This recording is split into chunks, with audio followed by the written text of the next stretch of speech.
Hello everyone. Last lecture में हमने start की थी यूनिट 5th, जिसमें हमने जनरल मेथड ऑफ जिसमें हमने आईयूपैक नेम ऑफ साइक्लोएल्कीन और इंट्रोडक्शन देखा था। आज हम कुछ मेथड ऑफ प्रिपरेशंस देख लेते हैं। हालांकि क्लियरली ये हमारे सिलेबस में नहीं दिया हुआ है, बट हमें क्योंकि इसमें एस्टेरिक मार्क था, मैंने आपको लास्ट टाइम बताया था, तो थोड़ा सा इसकी मेथड ऑफ प्रिपरेशन देखेंगे, देन हम रिएक्शन पे मूव करेंगे। तो पहले रिएक्शन हम देखते हैं। ये हमने डाई हैलाइड लिया है यहाँ पर, राइट। तो डाई हैलाइड में यानी कि टर्मिनल्स पे दो हैलाइड लगे हुए हैं, ठीक है। जब इसको सोडियम के साथ ट्रीट किया जाएगा तो क्या होगा, ये NeCl यहाँ से निकल जाएगा हीट करने पर, और यहाँ हमें मिल जाएगा cyclopropane.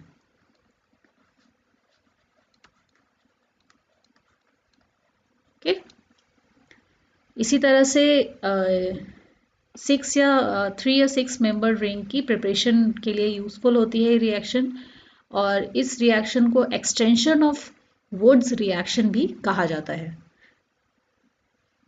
Next one is Dieckmann reaction, right. इसमें क्या होता है, एक तो हम एस्टर लेते हैं, किसके एस्टर होते हैं, डाई कार्बोक्सिलिक एसिड के,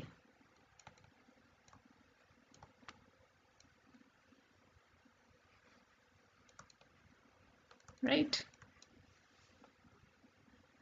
तो ये नेम रिएक्शन है, इसीलिए इंपॉर्टेंट है। तो जैसा कि हमने कहा asters of di carboxylic acid, मतलब यहाँ दिख रहा होगा आपको, अगर हम इसको देखें तो ये डाई कार्बोक्सिलिक एसिड ऐसे हुआ इन दो पोजीशंस पे, ठीक है, और उसका एस्टर बना दिया गया है, राइट। वैसे तो कार्बोक्सिलिक एसिड होता COOH होता है, यहाँ पर अगर H की जगह क्या हुआ, एस्टर लग गया है, C2H5 यहाँ लग गया है, C2H5 यहाँ लग गया है। तो आप देख रहे हो कि ये हमारा OC2H5 लगकर क्या बन गया है, एस्टर बन गया है इस डाई कार्बोक्सिलिक एसिड से। तो ये कहलाता है डाई एथाइल एडिपेट हमने लिया।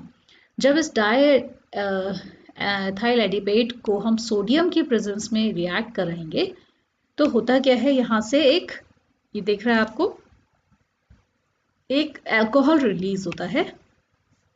तो इसको लिख सकते हैं हम, यहाँ से C2H5OH निकल रहा है, और यहाँ हमारा बन जाएगा बीटा कीटो एस्टर। तो यहाँ आप देख सकते हो, जैसे ये आप 1 2 3 4, ये 4 कार्बन एटम्स तो ऐसे ही आगे जैसे थे अरेंजमेंट में। ये जो फाइनल आपका ये वाला कार्बन था, ये डायरेक्ट किससे अटैच हो गया, हमारे इस वाले कार्बन एटम से अटैच हो जाता है, ये देखिए यहाँ पर। तो यहाँ हमें मिल जाता है बीटा कीटो एस्टर। एक चीज़ और, यहाँ पर बीटा कीटो एस्टर जब बन रहा है उसमें क्या हो रहा है, इंट्रामोलिकुलर एसिटो एसिटिक एस्टर कंडेंसेशन हो रहा है। यहाँ देख रहे होगे आप कि यहाँ क्या बचा था, ये आपके पास एस्टर था, और यहाँ अगर आप इस ग्रुप को हटा देते हो तो आप देखते हो CH2CO, ठीक है। तो इसको एसिटो एसिटिक एस्टर कंडेंसेशन बोलेंगे, क्योंकि ये चीज़ यहाँ से अटैच हुआ है, ये कार्बन आके, ठीक। तो यहाँ ये कंडेंसेशन हुआ है इस एरिया में, तो इसको हम बोलेंगे इंट्रा मॉलिक्यूलर, यानी मॉलिक्यूल के ही अंदर, इंट्रा मतलब molecule, within the molecule aceto acetic ester condensation हुआ है, ठीक है। देन हम इस बीटा कीटो एस्टर का क्या करा देते हैं, हाइड्रोलिसिस करा देते हैं। इस सिंबल का मतलब होता है एसिड की प्रेजेंस में, राइट। तो जब हम इसका हाइड्रोलिसिस करा देंगे तो यहाँ पर क्या बन जाएगा, ये ऐसे ही लिख लेंगे CH2 CH2 CH2, ये CH हो गया, और ये हमारा कार्बन एज इट इज आ गया। ये हमारा जो हाइड्रोलिसिस होगा तब क्या होगा, यहाँ पर ये जो ग्रुप था हमारा वापस कार्बोक्सिलिक एसिड में कन्वर्ट हो जाता है, राइट। उसके बाद फर्दर क्या होता है, हाइड्रोलिसिस के समय ही इसमें से क्या होता है, CO2 इवॉल्व हो जाती है एसिड के साथ रिएक्ट कराने की वजह से। तो हमारे पास क्या मिलेगा हमें, CH2 अगेन वही लिख लेंगे। तो कार्बन डाइऑक्साइड निकल जाएगी इस एरिया से, ठीक है। CO2 निकल जाएगी, रीअरेंजमेंट होगा, यहाँ CH2 हो जाएगा, और हमारे पास ये बचा। अब हमारा नेक्स्ट स्टेप क्या होना चाहिए, हमें चाहिए कि ये डबल बॉन्ड यहाँ से हट जाए, ठीक है। तो हमें क्या कराना पड़ेगा, इसका रिडक्शन कराना पड़ेगा। ठीक हो गया, डबल बॉन्ड को हटाना है तो रिडक्शन कराना है। तो यहाँ ले लेंगे zinc Hg the presence of HCl। तो हमारा डबल बॉन्ड हट के, क्योंकि हमें स्ट्रॉन्ग रिड्यूसिंग एजेंट लेना है, तो ये हो जाता है CH2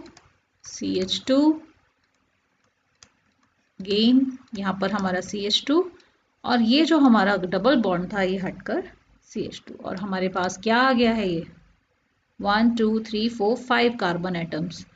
तो ये कहलाएगा हमारा साइक्लोपेंटेन, राइट। तो ये हो गई हमारी रिएक्शन टू सिंथेसाइज साइक्लोएल्केन। अब देखिए यहाँ हमने जो एस्टर्स ऑफ डाइकार्बोक्सिलिक एसिड लिया है, यहाँ number of carbon atoms come कर देंगे तो यहाँ पर जो हमारी फाइनल चेन बनेगी, यहाँ नंबर ऑफ कार्बन एटम कम हो जाएंगे, ठीक है। तो जिस हिसाब से हमें चाहिए, साइक्लोपेंटेन चाहिए, साइक्लोप्रोपेन चाहिए, तो उस हिसाब से हम ये एस्टर ऑफ डाइकार्बोक्सिलिक एसिड लेंगे, राइट। और यहाँ पर ये नेम रिएक्शन है, इसलिए बहुत ही इंपॉर्टेंट रिएक्शन है। नेम रिएक्शंस को हम लोग ज़्यादा फोकस करते हैं बिकॉज काफ़ी जगहों पे पूछी जाती हैं। इवन आपसे अगर जीपैट में भी क्वेश्चन पूछा जा सकता है कि इनमें से कौन सी नेम रिएक्शन के थ्रू हम साइक्लोएल्केन प्रिपेयर कर सकते हैं, तो उसमें नीचे रिएक्शंस का नाम दिया होगा और आपसे पूछ लिया जाएगा कि करेक्ट चूज़ करिए कि कौन सी नेम रिएक्शन से साइक्लोएल्केन हम बना सकते हैं। अब नेम रिएक्शंस की ही बात कर रहे हैं तो एक और नेम रिएक्शन होती है जिसे कहते हैं सिमन स्मिथ रिएक्शन। इसमें क्या होता है, हम कोई भी एल्कीन लेते हैं, उससे हम साइक्लोएल्केन बनाते हैं, ठीक है। तो एल्कीन्स से जब हमें बनाना है तो हम ये नेम रिएक्शन यूज़ करेंगे। तो इसमें करते क्या है, हम कोई भी जब हमने एल्कीन लिया है, इसको हम ट्रीट कराएंगे मिथाइलिन आयोडाइड से, ठीक है। तो होगा क्या, यहाँ पर हमने एक जिंक कॉपर कपलर ले लेते हैं। कपलर का काम ये होता है कि ये जो हमारे पास मिथाइलिन आयोडाइड है, इसका जो आपके पास मिथाइल ग्रुप है, इसको यहाँ जहाँ अनसेचुरेशन दिख रहा है यहाँ पर जाके अटैच करा देना। तो देखिए यहाँ पर यही हो रहा है, कपलर ने क्या कराया, मिथाइल आयोडाइड को ऐसे रिएक्ट किया कि यहाँ से आपका CH3 आ गया, ठीक है, और ये जो डबल बॉन्ड हमारा ब्रेक हुआ वहाँ से आकर ये CH2 अटैच हो गया। तो इसका नाम सीधे सीधे आप देखिए, आपको यहाँ पर तो एक तो दिख रहा है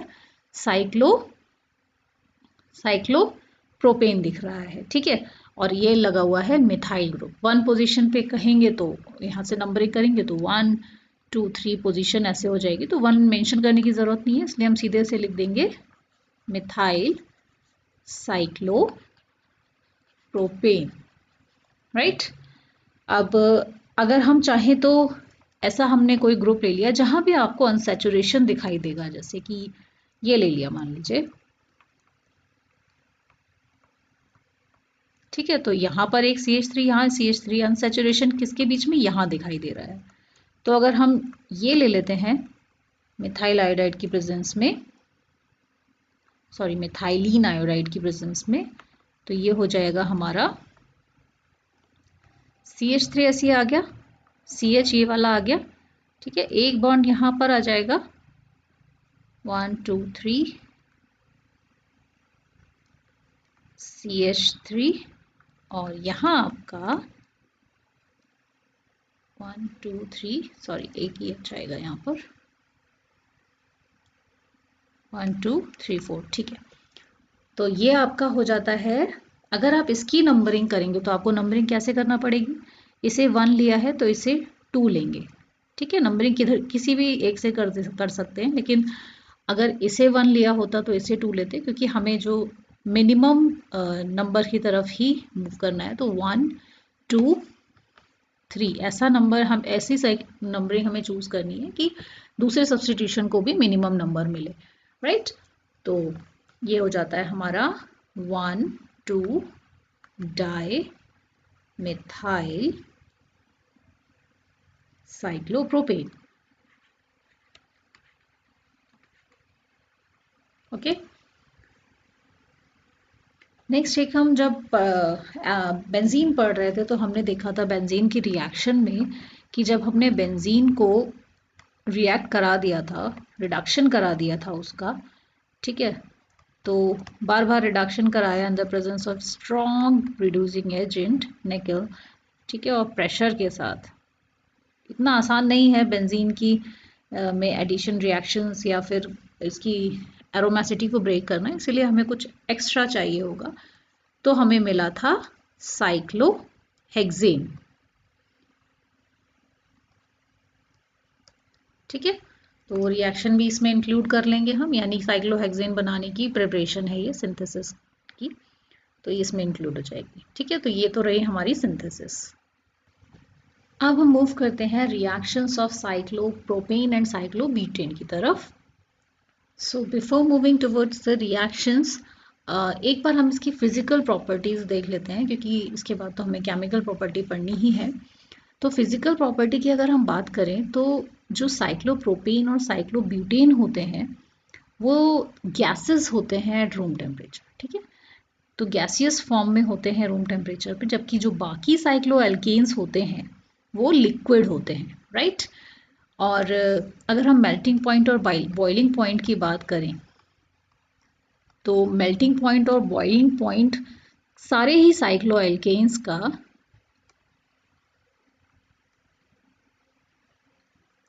ग्रेजुअली इंक्रीज होता है अगर मॉलिक्यूलर वेट जैसे जैसे बढ़ता चला जाता है, ठीक है। जैसे जैसे मॉलिक्यूलर वेट बढ़ता चला जाता है वैसे वैसे इनका मेल्टिंग पॉइंट और बॉइलिंग पॉइंट बढ़ता चला जाता है। और साइक्लोएल्केन्स जो होते हैं वो वाटर में इनसॉल्युबल होते हैं, लेकिन इथेनॉल और ईथर में डिसॉल्व हो जाते हैं, ठीक है। तो अगर हमने जैसे ये पॉइंट अभी डिस्कस किया मेल्टिंग पॉइंट बॉइलिंग पॉइंट का, तो कुछ एग्जांपल्स अगर आप देखोगे तो आप एक चीज़ देख रहे हैं यहाँ पर, जैसे जैसे मॉलिक्यूलर वेट बढ़ रहा है वैसे वैसे बॉइलिंग पॉइंट और मेल्टिंग पॉइंट इंक्रीज हो रहा है। यहाँ पर ये जो साइन मैंने लगाए माइनस का साइन है, बिकॉज हमें पता है रूम टेम्परेचर पे तो ये गैसियस फॉर्म में है, यानी कि इसको किसी बॉइलिंग पॉइंट के लिए हमें इसको लिक्विड पे लाना पड़ेगा और मेल्टिंग पॉइंट पे इसको और ज़्यादा लो टेम्परेचर पे ले जाएंगे तब ये सॉलिडिफाई होगी, तब जाके हम इसका मेल्टिंग पॉइंट निकाल पाएंगे। तो यानी कि बहुत ही लो टेम्परेचर पे जाके हमें इसके बॉइलिंग पॉइंट और मेल्टिंग पॉइंट मिलेंगे, ठीक है। ये डिग्री सेल्सियस में है सारे,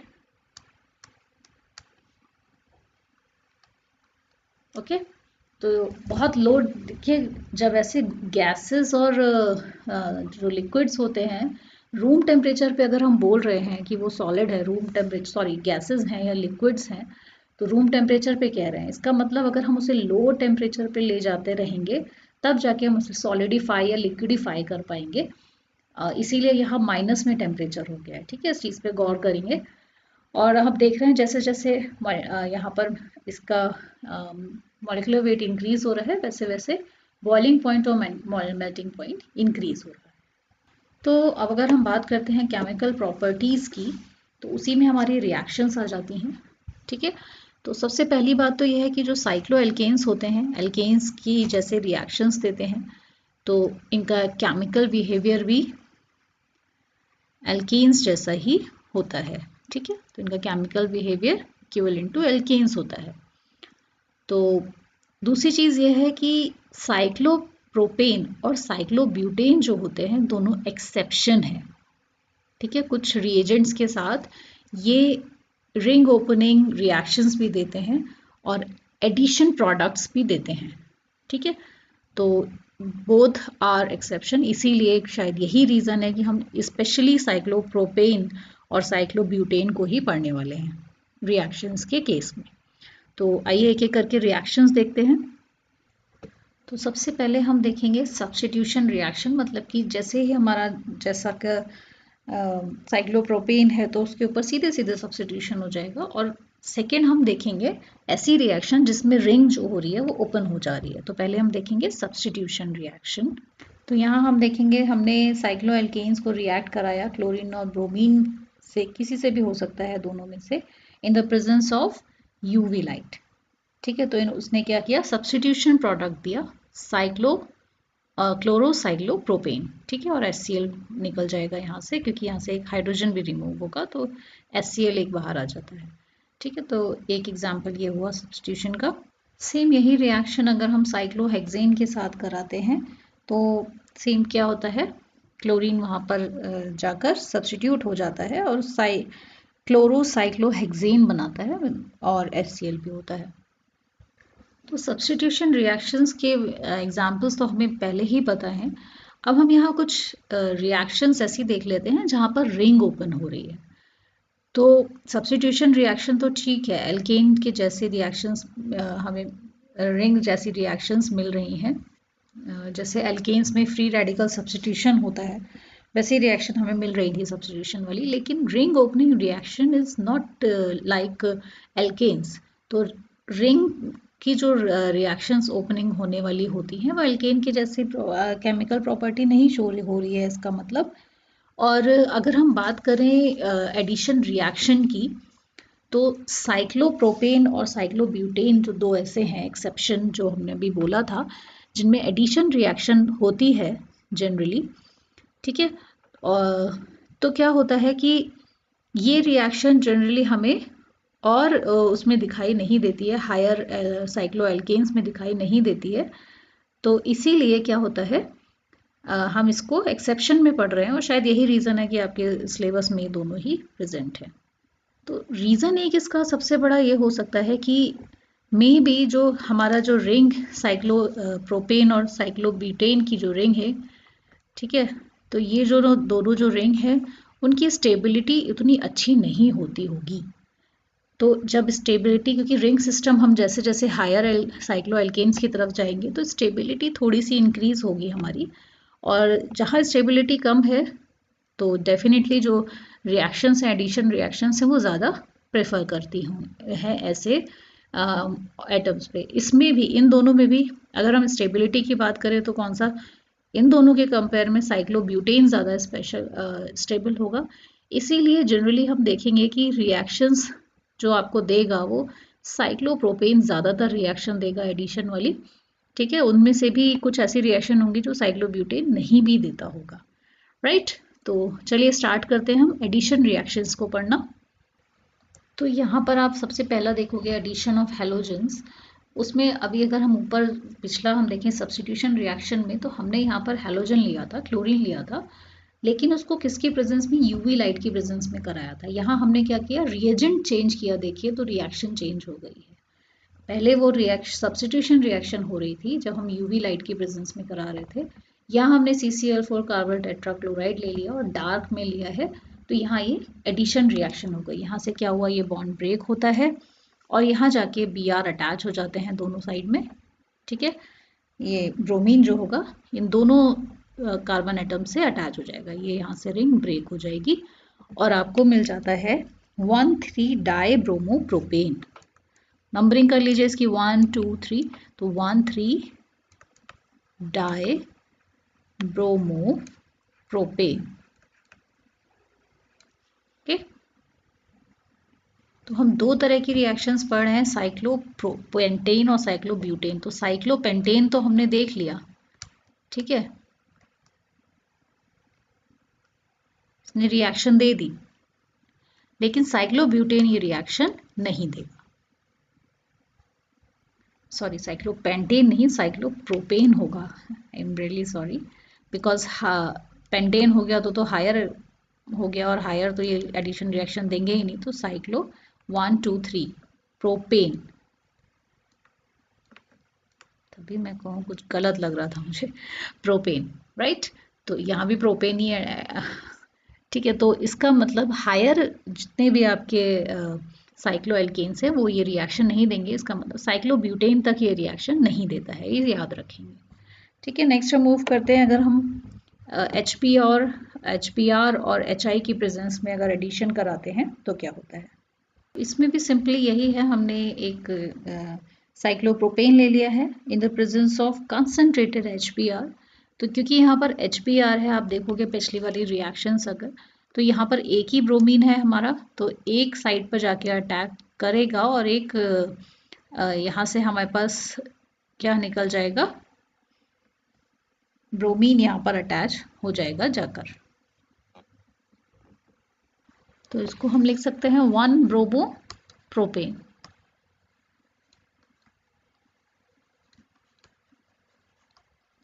अब अगर हायर एल्केन्स की बात करें या फिर साइक्लोब्यूटेन की बात करें तो वो भी ये रिएक्शन नहीं देता है।